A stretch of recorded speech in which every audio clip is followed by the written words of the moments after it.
भगवान रुद्र के ब्रह्मा जी के मुख से प्रकट होने का रहस्य है। रुद्र के महामहिम स्वरूप का वर्णन, उनके द्वारा रुद्र गणों की सृष्टि तथा ब्रह्मा जी के रोकने से उनका सृष्टि से विरत होना। ऋषि बोले, प्रभु आपने चतुर्मुख ब्रह्मा के मुख से परमात्मा रुद्रदेव की सृष्टि बताई है। इस विषय में हमको संशय होता है।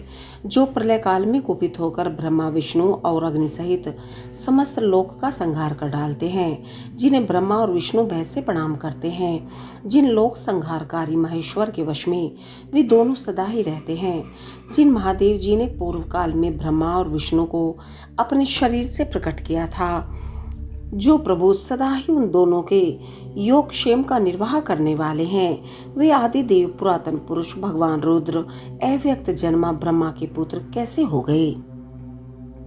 तात भगवान ब्रह्मा ने मुनियों से जैसी बात बताई थी वह सब आप ठीक ठीक कहिए। भगवान शिव के उत्तम यश का श्रवण करने के लिए हमारे हृदय में बड़ी श्रद्धा है। वायु देवता ने कहा, ब्राह्मणों तुम सब लोग जिज्ञासा में कुशल हो, अतः तुमने यह बहुत ही उचित प्रश्न किया है।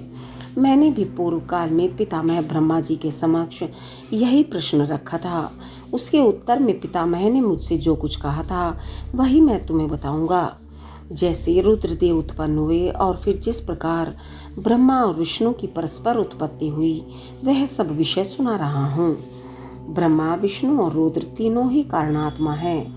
वे क्रमशः चराचर जगत की सृष्टि, पालन और संहार के हेतु हैं और साक्षात महेश्वर से प्रकट हुए हैं। उनमें परम ऐश्वर्य विद्यमान है। वे परमेश्वर से भावित और उनकी शक्ति से अधिष्ठित हो सदा उनके कार्य करने में समर्थ होते हैं। पूर्व काल में पिता महेश्वर ने ही उन तीनों को 3 कर्मों में नियुक्त किया था। ब्रह्मा की सृष्टि कार्य में, विष्णु की रक्षा कार्य में तथा रुद्र की संहार कार्य में नियुक्ति हुई थी। कल्पांतर में परमेश्वर शिव के प्रसाद से रुद्रदेव ने ब्रह्मा और नारायण की सृष्टि की थी। इसी तरह दूसरे कल्प में जगन में ब्रह्मा ने रुद्र तथा विष्णु को उत्पन्न किया था। फिर कल्पांतर में भगवान विष्णु ने भी रुद्र तथा ब्रह्मा की सृष्टि की थी। इस तरह पुनः ब्रह्मा ने नारायण की और रुद्रदेव ने ब्रह्मा की सृष्टि की।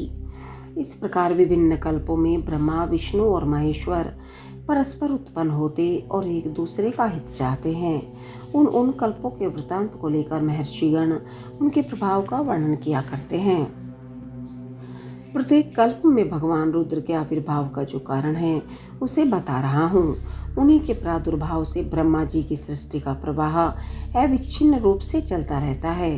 ब्रह्मांड से उत्पन्न होने वाले ब्रह्मा प्रत्येक कल्प में प्रजा की सृष्टि करके प्राणियों की वृद्धि न होने से जब अत्यंत दुखी और मूर्छित हो जाते हैं, तब उनके दुख की शांति और प्रजा वर्ग की वृद्धि के लिए उन कल्पों में रुद्र गणों के स्वामी काल स्वरूप नील लोहित महेश्वर रुद्र अपने कारणभूत परमेश्वर की आज्ञा से ब्रह्मा जी के पुत्र होकर उन पर अनुग्रह करते हैं।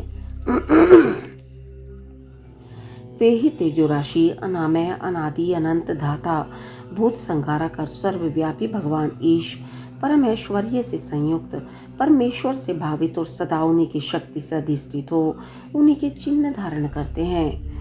उन्हीं के नाम से प्रसिद्ध हो उन्हीं के समान रूप धारण कर उनके कार्य करने में समर्थ होते हैं। इनका सारा व्यवहार उन्हीं परमेश्वर के समान होता है। ये उनकी आज्ञा के पालक हैं। सहस्त्रों सूर्यों के समान उनका तेज है। वे अर्धचंद्र को आभूषण के रूप में धारण करते हैं। उनके हार, बाजूबंद और कड़ी सर्पमय है। वे मूंज की मेखला धारण करते हैं। जलंधर, विरिंच और इंद्र उनकी सेवा में खड़े रहते हैं तथा हाथ में का पालखंड उनकी शोभा बढ़ाता है।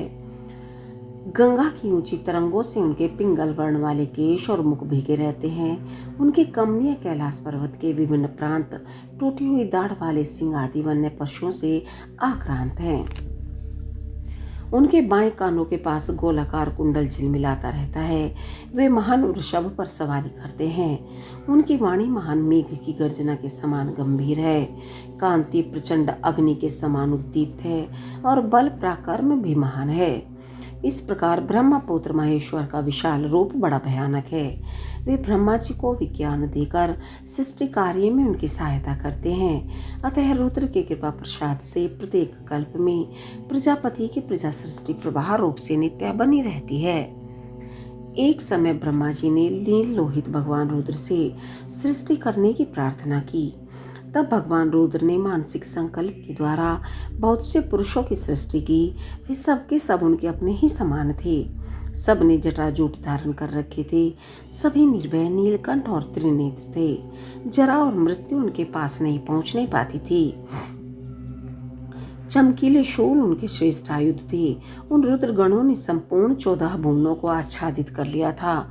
उन विविध रुद्रों को देखकर पितामह ने रुद्रदेव से कहा, देव देवेश्वर, आपको नमस्कार है।